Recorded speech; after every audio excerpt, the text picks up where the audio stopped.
All right, welcome back to All Ball. I made reference to it, Lamar. I am in New Orleans for the HBCU Legacy Bowl, which will be happening on Saturday on NFL Network. I actually came in a little bit early because there was the HBCU Combine, fourth ever HBCU Combine. And I know we're talking football here, but it dawned on me as I'm watching these guys practice and I'm watching them go through these drills. All 32 teams are represented here. And this is a big deal. It's an opportunity for, quite honestly, not Power Five schools and these players to showcase their abilities. Now, Jackson State, when Prime was down there, sort of, and by the way, the Jackson State players that I saw today look the part. Like they can be NFL players. I I just started thinking about your experience because I know a little bit about how you got recruited. Did you ever think about playing at an HBCU? Yeah, my first ever game that I went to, a Division I game, was Texas Southern University in Houston, Texas. I Wow. remember driving down Highway 59 South when I was going up to the private school up in the town north of Houston and going to my first game. And because we had a guy that graduated from my K through 12 school that got a scholarship at Texas Southern. So we went to go watch him play.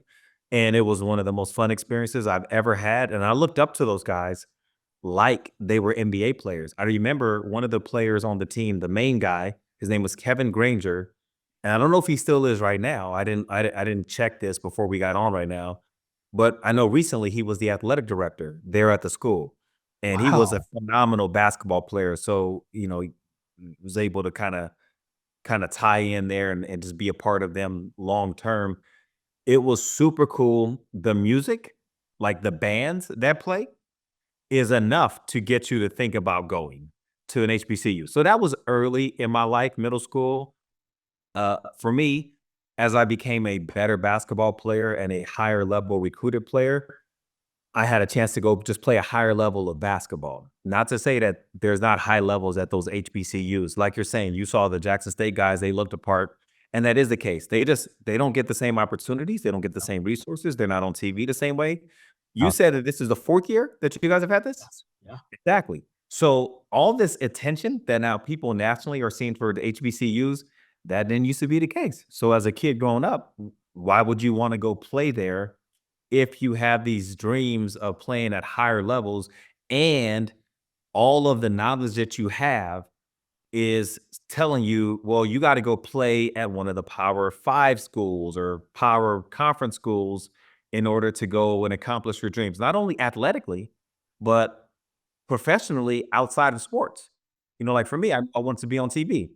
Nobody for me ever said, like when I was in high school, nobody ever said, "Oh, you want to go be on TV? You should go to Texas Southern. You should go to Prairie View, to their broadcast school."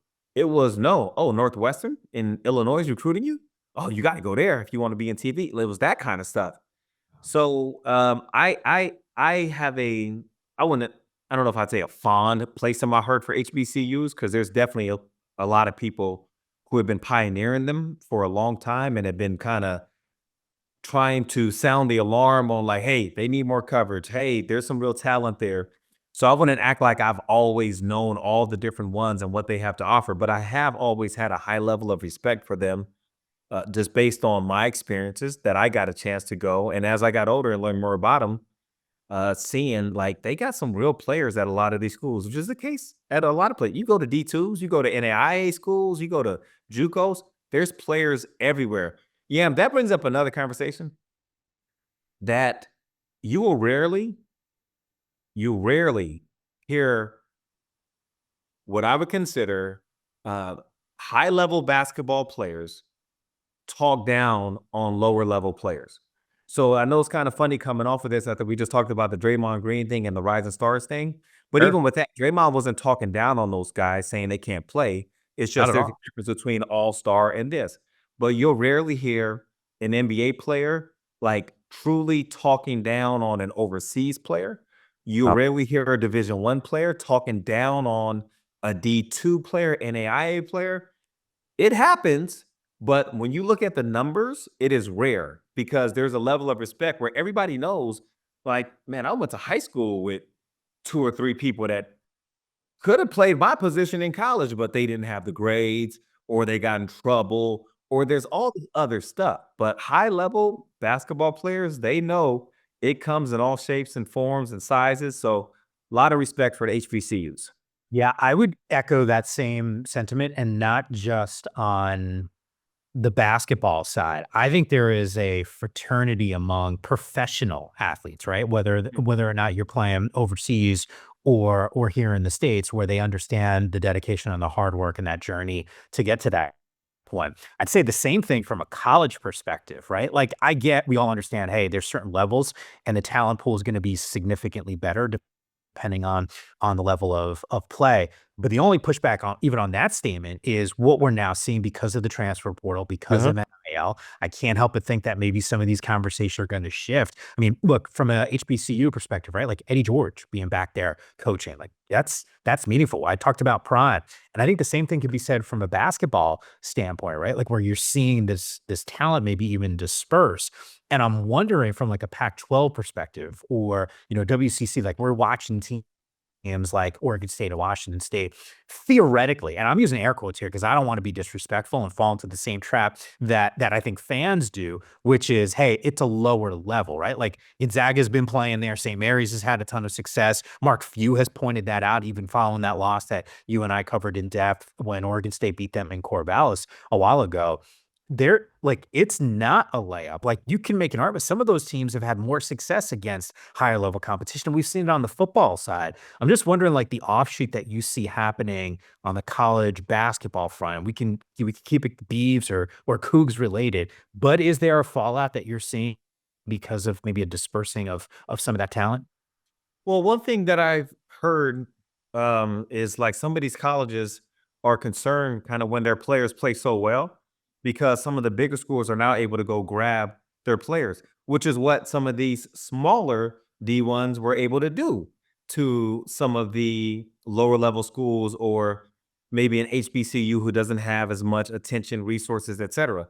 Like I remember, I know you asked me a while ago about recruiting to Oregon State. When Oregon State came to recruit me, they had the ability to find out that I got out of my Baylor commitment, which was a story in itself, and the next day or 2 days later, be at my school using a private plane to get there.